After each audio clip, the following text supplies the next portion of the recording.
Cracker Barrel Old Country Store is a chain of restaurant and gift stores that opened in 1969. Thank you for your suggestion.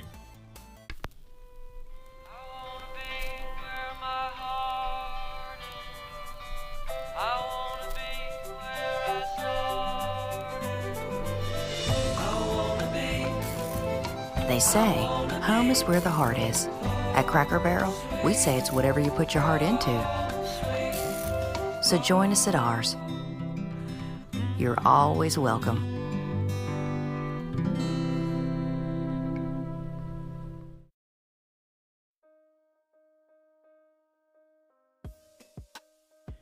Dan Evans was a Shell Oil jobber in 1969 when he decided to open up a restaurant.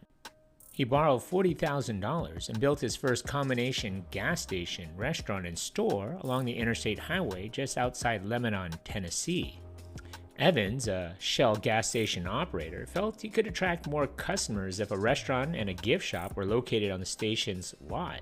It was located close to the Interstate 40 just outside Lebanon on the Gallatin Highway 109 exit in Tennessee. It opened on September 19, 1969, serving Southern cuisine including biscuits, grits, country ham, and turnip greens.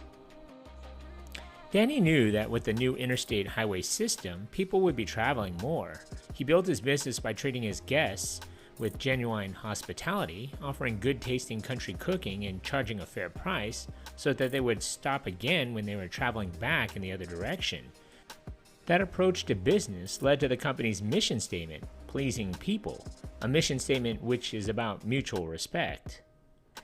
Danny named his restaurant Cracker Barrel Old Country Store to recall the country stores of his youth in rural Tennessee, where people would gather around to play checkers on top of an empty barrel that had been used to deliver crackers to the store and catch up on the latest news in their small towns.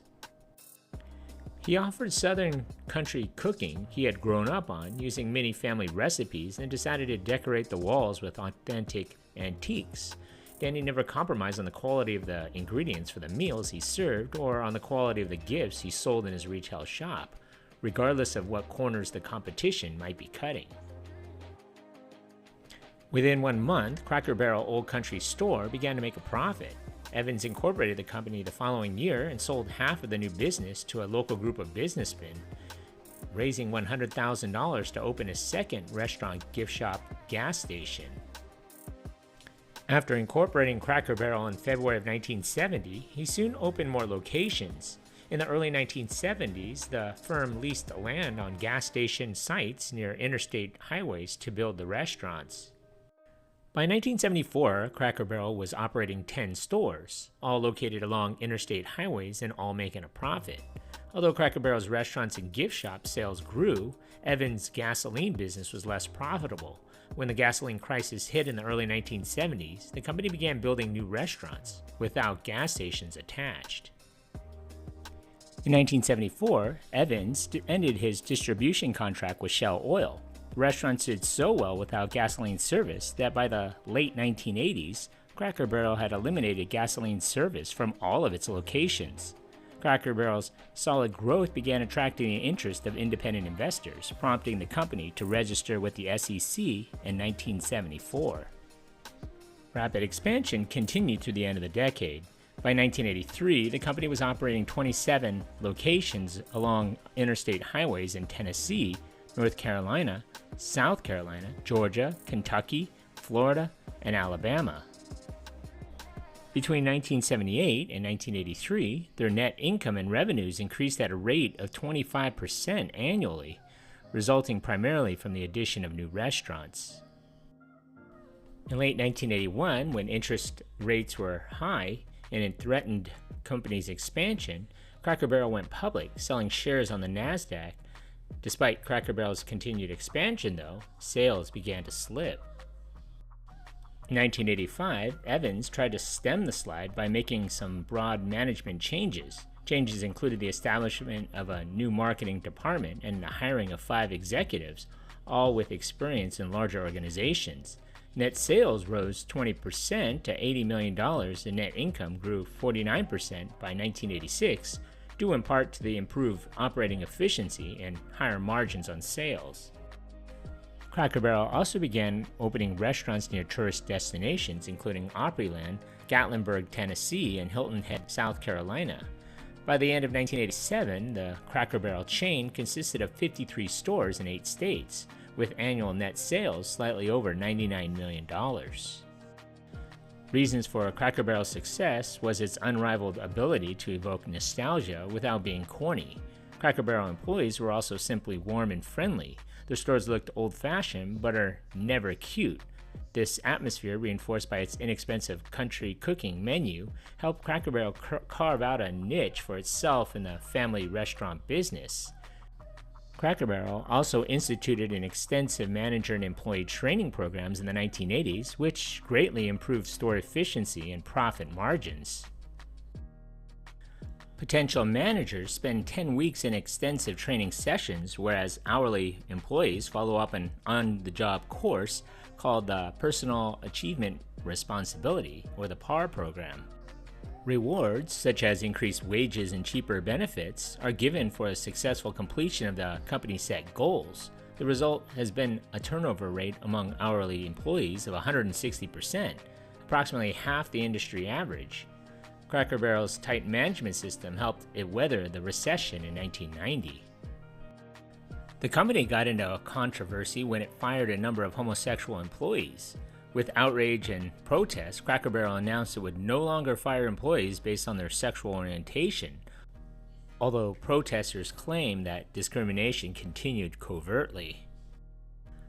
By 1991, the company recorded profits of $22.8 million with 106 Cracker Barrel locations.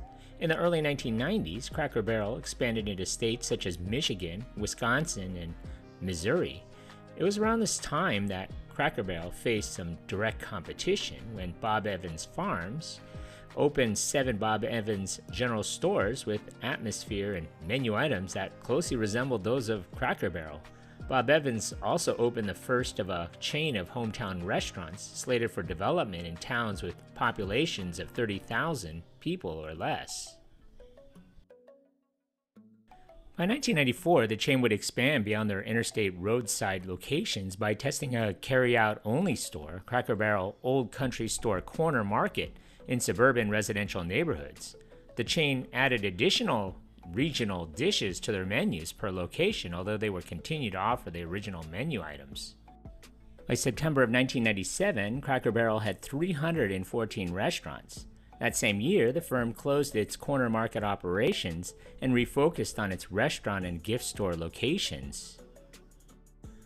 The founder, Danny Evans, served as CEO from 1969 until 2001 and as chairman of the board until he retired in 2004. In 2006, Cracker Barrel began changing its marketing strategy by changing the design on its highway billboard advertisements to include images of menu items. Previously, the signs had featured only the company's logo.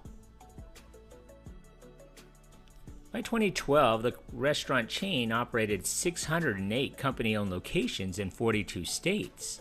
The founder, Danny Evans, would pass away that year at the age of 76. The company had since begun expansion to the West Coast in 2017. Their first store in the region opened in Oregon, and their first store in California was opened the next year in Victorville. In 2019, the Cracker Barrel purchased Maple Street Biscuit Company for $36 million.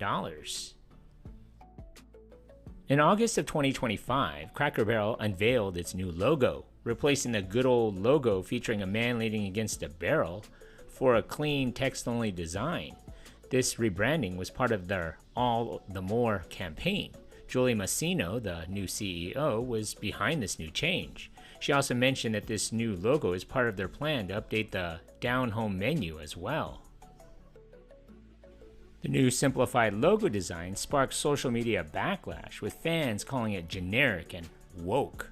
Following the release of the new logo, the company's lost nearly $100 million in market value as its stock plunged.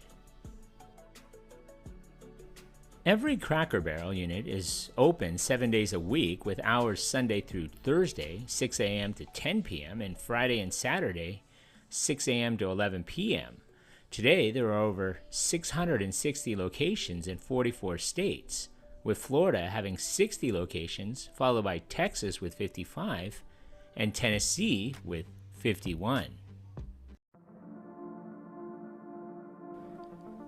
Thank you for watching. If you like this content, and if you haven't already, hit that subscribe button. Thanks.